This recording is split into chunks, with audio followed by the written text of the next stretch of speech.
नीचन कोइली ब्लॉक रो तरत ग्राम पंचायत रे दामोदरपुर गाँव में आम एठी गोटे पीवा पानी प्रोजेक्ट करने आज शुभ आरंभ कलु जो थे कि प्राय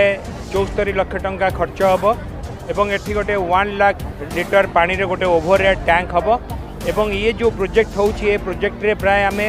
500 लोकों घर को डायरेक्ट कनेक्शन दबू एथिरे 4 गोटी गाँव बेनिफिटेड हेबे।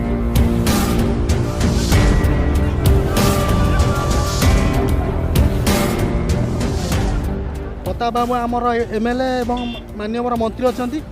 पीरियड रे एभली काम होती आम निर्वाचन मंडल एभली कौटी है ये हूँ 1 नंबर विधायक एवं मंत्री